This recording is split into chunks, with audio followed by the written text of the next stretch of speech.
GruntingPixel. Hello everybody, my name is GruntingPixel, and welcome to something new that I wanted to give a shot, to give a try. Before I get too started, I have a guest with me. Hello. Named Stephanie. Stephanie, say hello, even though I already did. Hello again. And what this basically is we saw a movie, and usually when we see movies, we talk about them afterwards. And this was a really good movie with a lot of interesting things to talk about, and I just wanted to record it and see if it comes out as something interesting. So we're going to do that. As I'm sure you've seen by the title of this video, the movie that we are going to be talking about is a movie called Machina. A little background on the movie. The plot goes along the lines of a programmer wins a contest type thing to spend a week with his owner. boss. Yeah, basically his boss, the owner of the company that he works for. And when he gets there, realizes that it's a little bit more than just let's go hang out and play ball thing. He's actually the main human component in a Turing test. And a Turing test is basically to test to see if an AI could pass as a human and not a computer. That's basically the plot summary without getting into the actual story. We're going to keep things separate. I want to have just like the general opinion of the movie first, talk about it, things that aren't spoilery, and then we'll get to the spoilery stuff at the very end. So, Steph, what did you think of the film? I thought it was well crafted. I'm thinking of issues I have with the movie. I don't think I have many. There were some, I think, pacing issues. There were things that are a little too slow, in my opinion. But for the most part, I think that's just minor, considering the overall quality of the movie. Graphically, it looks amazing. In terms of story and complexity of story, I don't think it was too complex. It was straightforward, but it did something that a lot of movies don't really do nowadays, which is that it subverts expectations in certain moments. It sets up rules, follows those rules, and then I don't know how to explain it without spoiling, but let's just say it messes with your head a little bit about what you think is true or not. There's a lot of ambiguity of people's motives and what's going on, and you try to think that it's going in one direction, but it kind of like squares off at the end, and it really flips the tables on you, and I like that, where it's unexpected. Right, of course the big ending is the main thing that we'll be talking about, because it's the most I don't want to say noteworthy, but I think it leads to the most discussion. But I agree with you. I think the main three words that I would use to describe this movie is that it's ambiguous, it's intelligent, and it's thought-provoking. Mm-hmm. Like, it is a very, very smart film, and I don't think that there's a lot of those. And it's actually funny because I feel like it could have been even smarter, and I think the writer had deliberately made some choices with the film to kind of keep it not so heady and not so techno-babbly. There was definitely a couple parts where, in the very beginning, the main protagonist, Caleb, first meets Ava, and then he has a conversation with Nathan afterwards, and he actually starts going down. He's like trying to break down how this AI would work, and the Nathan character actually says, dude, we get it. We both know what we're talking about. Let's just talk like normal dudes, have a beer type thing. And they actually end up cutting down a lot of like the techno babble in that way, which I think is an interesting thing, because I think it leads to the general viewer not going, I don't know what any of this means. But it also might disappoint the viewer who is really interested in the deep theoretics of AI, because obviously we currently haven't made any real functioning AI yet, so those who might be interested in being like, oh, what is some of the theorized way of making AI work, might have felt a little, not gypped, but a little disappointed, because it actually seemed like that was going to happen, and then the movie kind of takes that away from you. At the same time, though, it really, by avoiding that, it really cuts down on long-winded exposition, which tends to happen a lot in science fiction. It's like, oh, this new thing, and the professor, it's like, here's a lengthy explanation about everything. While that is cool, unfortunately, unless it's like a technical movie, you know, I think the directors were more focused on telling the story about the human aspect rather than, you know, the technical marvel of building an AI. And I think for that type of movie, that is the better action to take.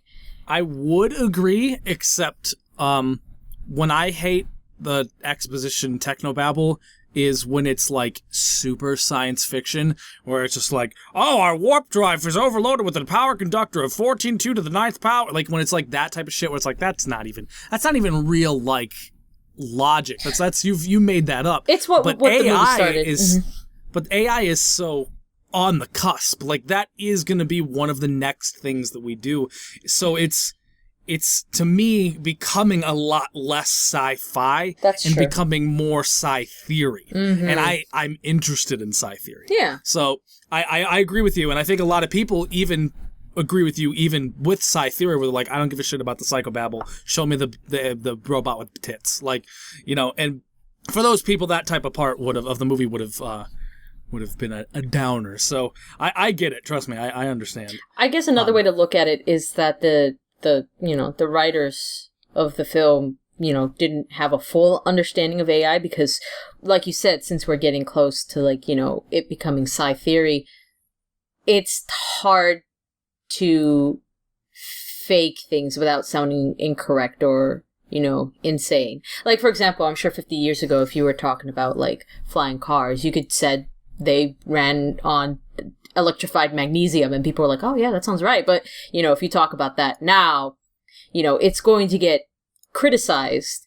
You know, even though it's fiction, it's going to get criticized against the real thing or the real theory. And I think that's also a reason why they cut down on the technobabble, is that they might think AIs work one way, but, you know, it's just going to receive a lot of criticism and, you know, reduce the rating, you know, of the movie, or at least the, you know, review of the movie, because it's incorrect on something that's currently being produced or something that's being worked on. And I think the writer actually agrees with you, and I think that's why he went the way that he did, because if you recall, they never said anything definitive about AI. He kind of went definitive with how he made the brain, which is basically to make a brain out of technology, but more like a brain than circuit boards. But everything else, in terms of the actual AI, he never confirmed once. And that was actually kind of clever, where the Caleb character, the protagonist, would say, oh, was it this or that or the other thing? Or did you do this? Or maybe it was something like that. And it was all theory, and it wasn't anything going, oh, it was that one. Yeah. Because then he can't ever be wrong, which is interesting. I think that is an interesting thing. I think what I find most interesting about this movie is that it was written really well, and it was directed really well. And while there is some odd pacing, I almost want to excuse it, because I did some behind the scenes looking, and this was the director's first film. Oh, really? This was his debut film. Oh, he gets a pass. Yeah, well, that's what I'm saying. Like, for a debut film, it was fucking phenomenal. And he was the director and the writer. And this is actually interesting. He was the writer. He wrote 28 Days Later, Ex Machina, the new Dread. He's writing the new Halo movie, and the one that you'll like, and I almost said this to you in the movie, or while we were watching the movie, he was one of the writers for Enslaved. Oh, snap. Okay. I can see it. I can see, because Enslaved, it didn't have a story similar to this one, but it had ideas in a style of writing, and the way that the story progressed in terms of character development and, you know, certain aspects that happen. I can see the similarities. But anyways, he was just a writer who wrote for a very long time, and then had this idea for this movie, and then made the movie. And it's one of those things, it's very hard for me. A little background, because most people watching this probably don't know much about me. I went to a art school, and I learned a lot about game design. And of course, when you go to school, you learn a little bit of everything. So I actually had several classes on story, on writing, on characters, on formulas, and all this shit. So movies for me are actually kind of broken because I rip them to pieces and find every flaw and every trope that they ever make. And when I can watch a movie like this and come out saying, really can't complain about much, I feel like that says something more than anything else that I could say. Right. Is that there was little flaws, and if I really wanted to, I could have said, oh, this movie was fucking stupid because he shaved the same side of his face twice. I mean, I could do that, but that's but like when I'm thinking about that and going, that's one of the complaints that I can think of. That's so fucking minute. It's not even funny. And I think that says a lot about the film. I think the film did have its pacing issues. I don't think I thought it was quite as bad as it seemed like you thought. It wasn't bad. It was just noticeable. It didn't deter my experience from the movie. It was just something I noticed. Because usually I don't notice pacing issues with movies. Go ahead. I was just saying, I'm not saying that you thought it was done badly. I'm just saying it wasn't as bad to me as I think you thought it was. Even if your amount of bad was very limited. But I think that it was really interesting. It was a surprisingly minimalistic movie. Like, that's a good word to describe it. In terms of characters, there was 4? About so, yeah. Very 4 small. characters, like, and then, like, a pilot, and then somebody gave the guy a hug in the beginning. Like, it was a really minimalistic movie, and I think because of that, you got, I don't know, it was an interesting thing. It was very personal with these characters. One of the complaints that I will have, and I think you even pointed out, and I don't know if this was a acting issue or if the director had told him specifically to act in this way, but I did find the protagonist kind of wasn't the greatest at times. He did a very good job in others, but he was very middle of the ground to bad to middle of the ground to good. And I don't, like I said, I don't know if that was because there was many parts in the movie where he was being awkward for the script, but it felt really, really ham-fistedly awkward. Almost to the point of, I think, excessiveness. So again, I don't know if the director really wanted to portray awkwardness in this character or if he was just overdoing it. I don't know. But what I will say is the fucking boss, Nathan, fan-fucking-tastically done. Yeah. I believe the actor's name was Isaac something. Let me see, I have IMDb here. Oscar Isaac. Fucking phenomenal actor. And I actually looked him up. He hasn't been in much, but if I ever see him in another movie, I'm going to watch that movie. He did a fucking phenomenal job. He did. He nailed that character. And it was one of the most beautiful things because the character was meant to be, is this guy a good guy or is this guy a bad guy? And not only script-wise was it really hard to tell, but the character, the way he acted it, it was beautiful. Sometimes you're like, man, this guy seems cool as hell. Other times you're like, I don't know about this motherfucker. Like, I don't know about him. He really drove it home, and the whole, like, you never know what his allegiance is. Like, you don't know what his motives are. It's very unclear, and that makes an interesting character. He gave, the writers gave that character a lot of depth, but his performance, made him a completely, like, three-dimensional character, and I like that. I don't feel like this is a spoiler, but I'm going to leave it out just in case. But there was a specific scene in the movie where the character makes a statement that, if was true, would be horrifying, but he does it in a way that also could have been a joke, and then they never clarify where it was a joke or not. So you end up, like, after that thing, you're like, oh, did he actually do that, or was he kidding? That's the thing. I don't know. I don't know. Did this guy do that? And that was beautiful. Yeah, it was beautifully done. That was the seed of doubt that has... honestly, especially towards the end when the climax was hitting, I kept going back thinking about that scene. It's like, if he did what he said he did, this could be good, but if it wasn't true, this could be very bad. Like, well, and that's the thing is he was always the funny guy in the movie. Like, he makes his jokes and he does his thing. Like, he's not like crazy funny, but he has humor to him.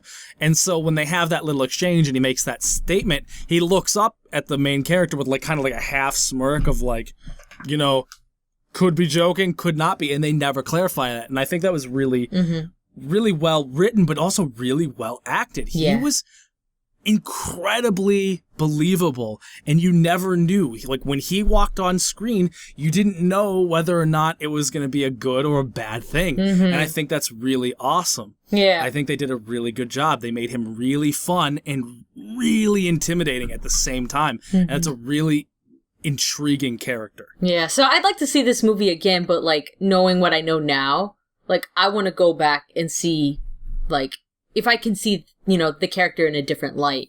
Right. But the other aspect is obviously Ava, the AI. The girl who did her, and the VFX in this movie are phenomenal. Like, I was telling Steph while we were watching it, is if I didn't know for a fact that robots like this don't exist, I probably wouldn't know if this was fake or not. Like, if they showed me an actual walking, moving robot just like her, I would never be able to tell which one was the CG version and which one wasn't. And I think that speaks volumes, because Uncanny Valley has been a problem and still is a problem in games and cinema to this day. They avoided the Uncanny Valley in the face by keeping it the actress's face 100% of the time. It's a good idea. But as you can see with the model, I mean, most of her body is a blend of practical and CG effects, and they mesh beautifully. It's really impressively done. Oh yeah. The actress who played her was good. She didn't blow me away. She didn't blow my mind, but I think it's hard to blow your mind when you're kind of pretending to be a robot. Like, she delivered her lines and she did her job well. I'd say. Exactly. She did a good job, but she didn't blow my mind. But aside from that, I mean, just overall impressions of the film is that it's fucking phenomenal. Like, it's really good. Like, I don't know. It's weird that I walk out of a movie with very little to complain about, and I think that just speaks volumes for this. So everyone, if you haven't seen this movie, please remedy that. Go see it. Rent it. We're going to get into the spoilery part of this now. So if you've seen the movie, please join us for the spoilers. If you haven't seen it, stop this video, go watch it, and then come back. Because there's not a lot you can say about this movie without getting into spoiler territory. So we couldn't talk too much about it, but we're going to go head first into it now. So you've been warned. I don't want you to be all sad because I don't want to ruin this movie for you. It's a very good movie. Please go watch it. Spoiler alert, Caleb's a robot. Caleb is a robot. Nathan was built by Caleb, and Ava was the human the whole time. She was just wearing a very elaborate costume. That's not even remotely true. So, into the spoilers. The first thing I want to talk about, honestly, I feel like I should go chronologically, but the first thing I want to talk about is that end. The end of this movie. Anybody who knows me knows that I hate movies that end in similar manners that this movie ended in. Yeah. And for some fucking reason, I don't hate the end of this movie. It's because it's expected. I think that's why. Is it? I think so, because... I'm sorry, you can finish your thought, but like Nathan pointed it out, like, I think 30 minutes before the movie ended, the question, is she playing you? Is she knows her mission, you know, like she is a rat in a maze, and she is aware that she uses you to escape. That's her only means to escape. And he poses the question, is she pretending to like you? But then he also says that, I see what you mean. And I think that's one of the things about this movie that's kind of amazing, and it's why I used it in one of the 3 words to describe it, is that it's ambiguous. There is no solid answers in this movie, and that's a really interesting thing. To cover all the bases, it's like, is AI a good thing? Is AI something that can be achieved? is AI inherently evil? Is AI inherently good? All these different things, and they never answer that question. And one of the main questions is Ava is like, is she sentient? And then when you come to the conclusion, because they never fully say it, they indicate that she is. But then the next question is she good, essentially? Like, I think it was deliberately ambiguous, but I think the villain of this movie was Ava. Mm-hmm. I agree. I think that she was bad. And they don't explain why she became bad. They don't indicate as to if she truly was or not. But she clearly did bad things at the end of this movie, all for the means of escape. Now, when I first watched this movie yesterday, I had messaged you and I said that I was kind of unclear about motives, and then that was one of the problems. So we know that Ava wanted to escape. That was clear. Mm-hmm. And she clearly did whatever it took to escape.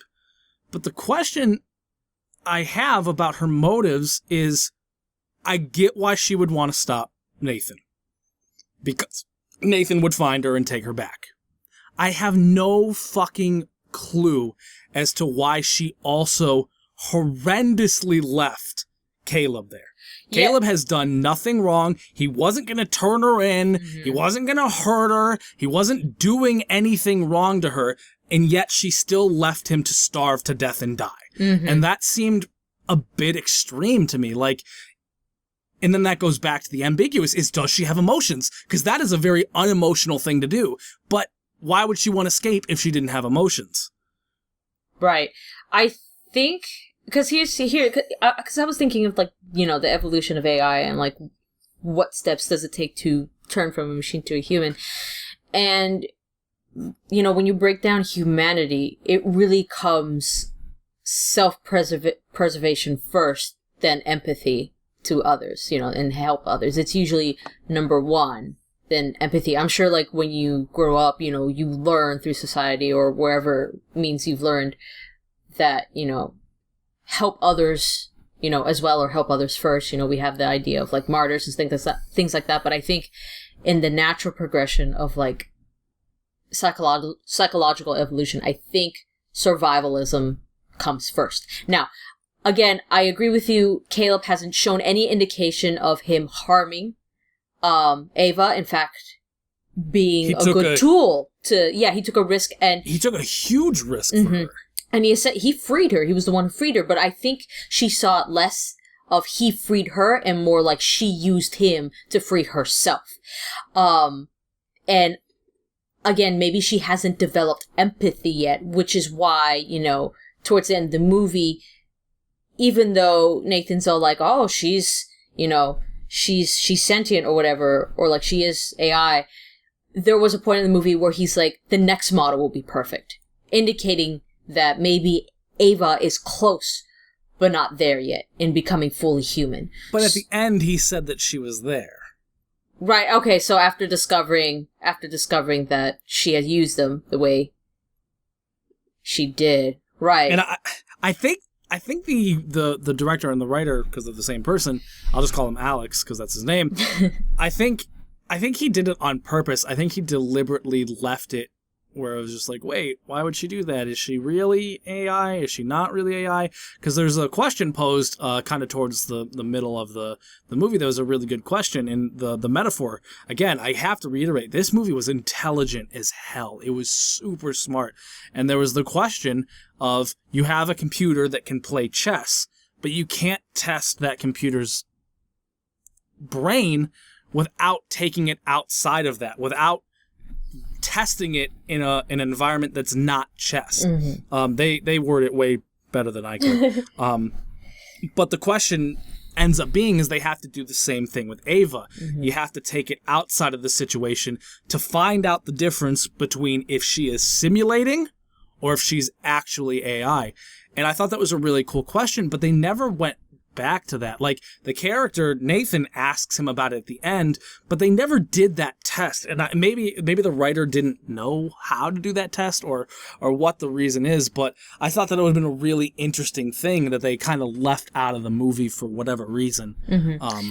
I think once she left, like, I think what happened is that they wanted to do that test, the characters in the movie wanted to do that test, but never really actually done it because she has been in that room her entire life. I mean, the whole thing was her wanting to see outside, and I think that would have been remedied if Nathan showed her outside, which for some reason he didn't want her to be outside. I suppose it's for containment and security reasons. Regardless, I think in a way she kind of tested herself when she went out and people watched out, in the intersection, and I think that was the test that they were supposed to do. And she kind of came to that, test by herself, which again goes back to the ambiguity where, what does she do in that environment? We don't see her do anything in the environment. We see her arrive at the intersection, but she doesn't really do anything. She just watches. So, maybe at that point she doesn't know what to do. Maybe she actually cannot think beyond that simulation. But I don't know. That could be some kind of wishy-washy theory. Yeah, it's interesting. I know that your opinion has kind of changed a little bit, but I was wondering if you would want to elaborate. So obviously we're in the spoiler part. Nathan ends up dying at the end of the movie. Ava kills Nathan. And when Nathan got stabbed the first time, you were actually cheering. You're like, yeah, get him, get him. Do you want to kind of explain that? Because I never had that moment. There's a lot of ambiguity with Nathan's character on whether he's a good guy, whether he's a bad guy. He's clearly a troubled individual, but troubled doesn't inherently mean good or bad. It just means they have problems. When he actually got stabbed, I was actually almost sad. I was like, oh man, that kind of sucks. But you were cheering, so I'm curious as to, like, for maybe you to elaborate what was going through your brain. Like, what was that character to you? Because clearly Absolutely. we looked at the same stimuli and came to two different conclusions. Yeah, and this is what I love about this movie. This movie messes with your perception, and that's what I love about it. Since the introduction of this character, I did not like him. There was something off about him. There was something where the way he acted, he seemed, again, ambiguous, but more ambiguous in the immoral sense. And we know with AI, there's always that point where the AI wants sentience, it wants to be out, but for some reason he locks them up, not necessarily tortures them, but essentially keep them locked up even once they reach the point of, humanity. He had to make sure. Right, exactly. But like I've seen this trope happen a lot in different mediums. So, and usually that character, the professor, essentially is painted in a bad light, and it's usually known as a villainous character. In this movie, however, it really, and you did point it out during that scene, he, actually backpedaling a little bit, want to make this point, when he said that he had the two maintenance guys killed, and he was supposedly...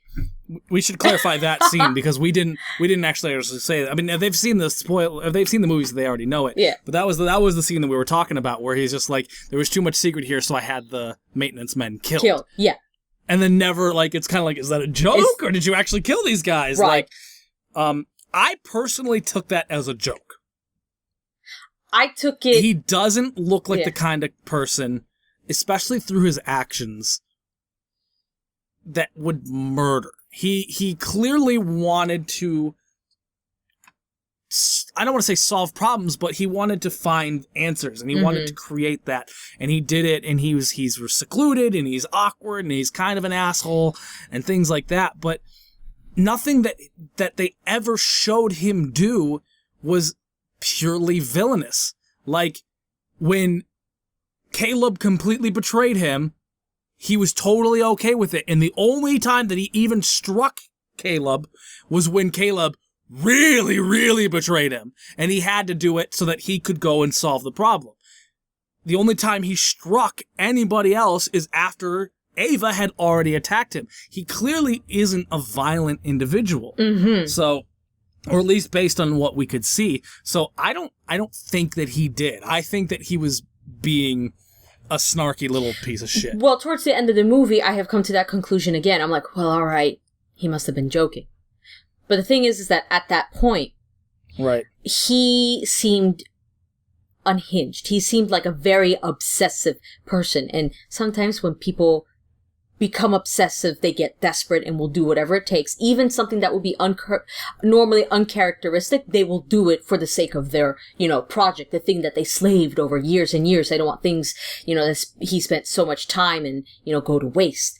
You can see that he had he was going down a downward spiral, he was constantly drinking and getting wasted and stuff like that. And he was just, being miserable in his own way. And that's why I got the impression, well, he's joking, but at the same time, I'm sorry, he wasn't joking, but at the same time he wanted to appear joking so not to scare off Caleb, because he still needed him. Well, the thing is I think that even if he actually did it, he was trying to play it off as a joke. Mm-hmm. But if he didn't want Caleb to know, then he wouldn't have joked about it, I don't think.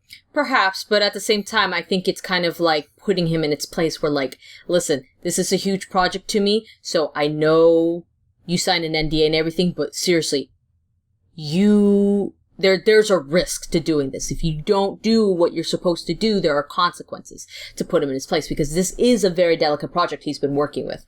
So, again, well, I agree, and I think that's why he made the joke. Mm-hmm. Is he's basically saying, oh, yeah, I killed them.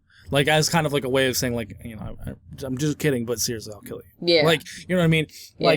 Where they were deliberately writing that line. I actually think that Nathan's character was a really interesting take on almost the Dr. Jekyll, Mr. Hyde type thing. Yes. Where in the morning, he wakes up and he's exercises. Hey, buddy, how you doing? Oh, great. You want to go talk to Ada again? That's sweet. Well, what do you think about that thing? But then towards the end of the night, he's drinking and he's, I fucking hate my life, whatever. And he just keeps going back and forth between this character of hey, dude, I'm totally chill. And this kind of I'm going to drink myself to death and I'm going to take you with me if I have to. Mm-hmm. He's this really, like I said, he's a really interesting character. The character was written well, but it was also acted superbly well. This movie was just really good. I do still have my problems with the ending. I don't hate the ending, but it does, leave me to question, because clearly it seems like Ava has emotions, but then she acts almost psychopathic at the very end, where it's just here's a dude, totally genuine dude. She literally, there's a point in the movie where she's asking him questions, and when he lies, she says, that's not true. And then she asked, do you think you're a good person? And he says, I think I am. And she accepts that. So even she knows he's a good person, even if she was worried to get out to not only hurt a good person, but to leave a good person to starve to death and die over the course of 5 to 6 days. That's a really, it's not only non-emotional, but it's heartless. It is a very actual, almost opposite of kind thing to do. And it just seemed weird. It seemed like a weird direction to go. Mm-hmm. The only thing I could think of is that she did not want him to out her out. I don't think she wanted to be discovered as an AI, because, she could have easily put on clothes and just left, but she actually put on skin and disguised herself as an actual being, and so that would indicate that she didn't want to be outed as an AI. Now, Caleb probably wouldn't have done it, but who's to say that she didn't have suspicions? I don't know. Yeah, but the thing is she could read him like a fucking book. That's true. She could have asked him, and based on his response, would have had the grain of doubt or not. He clearly didn't seem like the kind of person that would do that. They clearly set up in the very beginning of the movie that she has feelings for him, and that he gets these feelings backwards towards her, which is the whole reason why he wanted to save her, is because he cared for her. Mm-hmm. So I don't think he would have done that. And if they were going to have that question as something in her mind, then they should have had a scene where he says, hey, or she says, if we ever made it out, would you ever tell anybody I'm an AI? And then if he hesitated, then make her do a very obvious mental check in her head. And then that ending scene would have made sense. Mm-hmm. Or it could have been even gone one step further to spell it out a little bit more for the viewer, where she closed the door and he says, what the hell, are you leaving me behind here? And then she would say, when I asked you if you'd out me, you hesitated. I can't take that chance. Yeah. And then left. Then that would have made perfect sense. And I would have been like, okay, I get why she's doing it. I think it's wrong, but I understand it. There was nothing like that in the film. It was just basically like, I'm manipulating you, but you don't know it's manipulation. And now the end of the movie's here and I'm leaving you for dead. And it just seemed really out of character, but it's hard to say out of character because the character was only half established. Right. It might be then what it could have been more likely is that the director, I'm using director, writer, and producer like interchangeably, but it's pretty much the just say Alex. Alex. His name's okay. Alex Garland. The Alex. So I think what Alex wanted to do was not necessarily write a downer ending, but that's essentially what it was, I guess. Wanted to make you feel uncomfortable towards the end, and I think that was the purpose of it, because like happy endings are cool, but it seems like downer endings are cooler.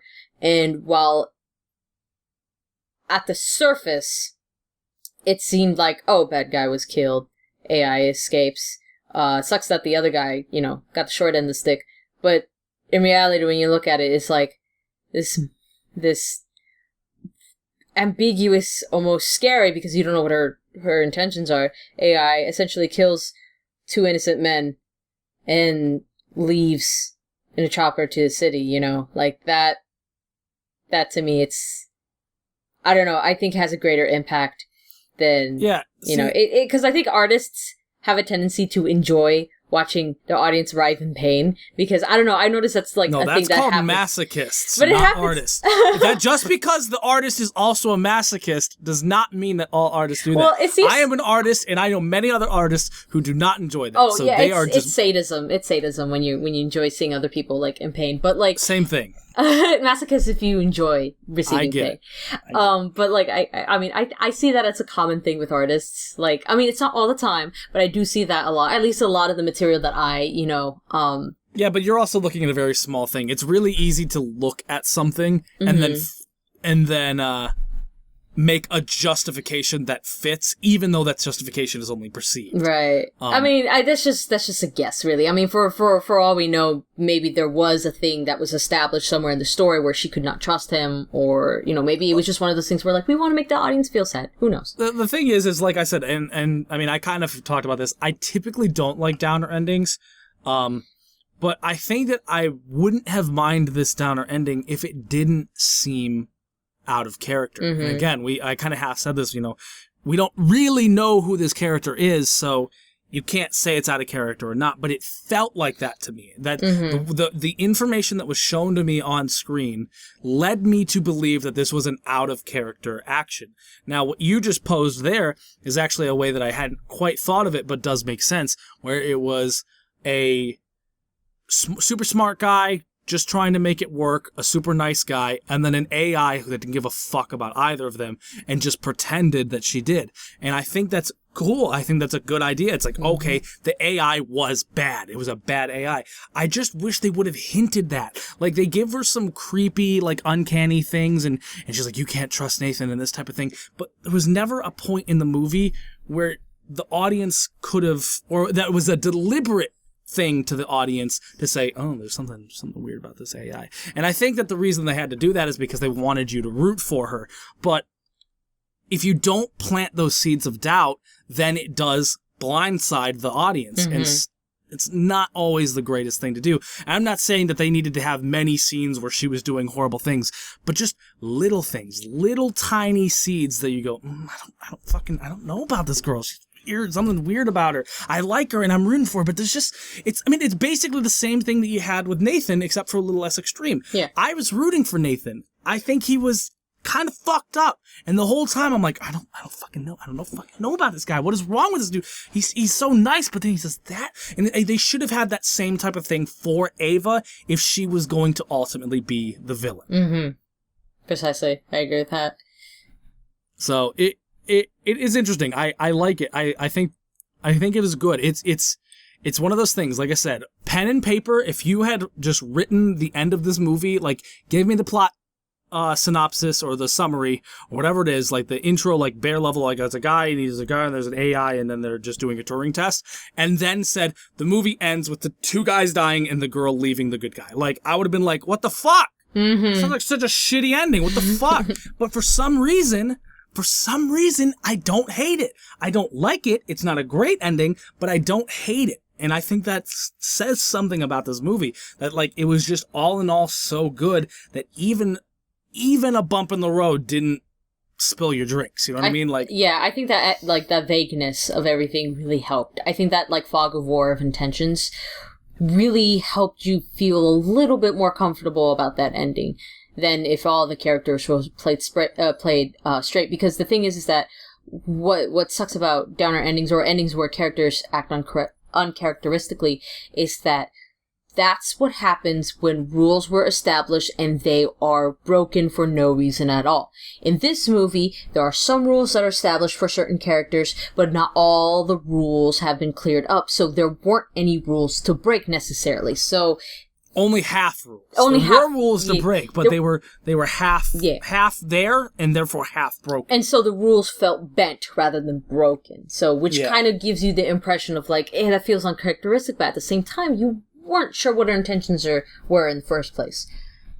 The final thing that I just wanted to talk about is, again, to go back to the Nathan character, and it was a decision on the writing part that I think was actually genius. Mm-hmm. And that is that Nathan could be considered pretty stereotypical. He's a kind of cool, chill guy, but he's also kind of evil and this type of thing and all that other stuff. But, like, at the very end of the movie, when everything was going to hell with him, he still was that cool character. And I think that's really cool of the director to do, because usually that type of character, once everything goes to hell, they snap and they become this super evil, violent motherfucker that just like killing everybody and just being brutal. But he was all just kind of like, oh, you've got to be fucking kidding me. Ava, please go back to your room. Like, he was trying to be calm and all this stuff. And then at the very, very end of that character, he gets stabbed twice and he's walking away. He's just like, this is fucking unreal. Yeah, he doesn't attack them. Like, he just walks away. And he was just confused. He's like, I can't believe this is happening. It wasn't like, I'll kill you, you're motherfucker. Like, it was just like, I can't believe this is happening. Because he wasn't expecting it. Yeah, he was thinking, I didn't do anything to deserve this. I was just trying to make this work. Maybe even less so that, of more just like astonishment. I can't believe that I'm dying right now. Mm-hmm. I can't believe my AI just stabbed me. I can't believe this guy just got me killed. Like, but it was never an angry thing. It was always just kind of like, please, just don't do this type thing. And I think that is why I never believed, and still don't, especially at the end, that he killed somebody. Because a character that cool and that just like, I can't believe this is happening, I don't feel like he would just have people killed because they maybe saw one thing maybe. Yeah. Like, I agree with that. Especially if they're just working on a power generator. Yeah. Power generator clearly wasn't in the room where you were building her, so they really couldn't have seen much. Mm-hmm. So I think that it really was that seriously, like, everything was gray. Except for, it was weird, because they had the three different colors, the 3 shades of gray. They had the pure white, which was Caleb. They had the gray, which was Nathan. And then at the end, they had the black, which was Ava. Yeah. And I don't know. I think that's really cool. I think it was a really cool thing. I think that Nathan's character was just phenomenally crafted. Mm-hmm. Phenomenally. Caleb was kind of like, he was there. Ava was pretty cool, but to me, Nathan was the star of that show. I believe that. Yeah, I think he was the one that pretty much tied the plot points and the characters together. Even though, like, it seemed like the whole story revolved around Caleb, and in a way it did, but for the most part, I think it was just, like, Nathan trying to get this project to work, and we're seeing Caleb's side of the story. Well, I don't think that he was the main part of the story. I just think he was very much the Dark Knight situation, where the movie was about Batman, but the best part of the movie was the Joker. Oh, that's a better, yeah. This movie was about Caleb and Ava, but the best part of the movie was Nathan. Like that type of thing, where it wasn't about him, but he was the best part of it. Mm-hmm. So I think that's pretty much it. This actually went a little bit longer than I was anticipating, so hopefully you guys enjoyed that. This movie's really good. If you've gotten to this part, you've probably already seen it, so you know it's really good. But we just wanted to talk about it because it's definitely one of those that leave you when you're done. You just want to talk. You're like, oh, what was that? What was this about? Why did it end like that? This thing and the other thing. Whereas a lot of other movies are just like, yeah, it was cool. I like the part where Hulk got smashed. Like, you know what I mean? Like, yeah, Hulk got smashed. So Hulk did the smashing, and the Black Widow had an ass. Yeah. So on that note, thank you guys so much for watching. We'll probably be doing more of these, especially if this goes over well. But only when they make sense. So it's probably not going to be a scheduled weekly thing. But we'll see how it goes. We'll see if there's any other movies we're talking about. Yeah. We're out.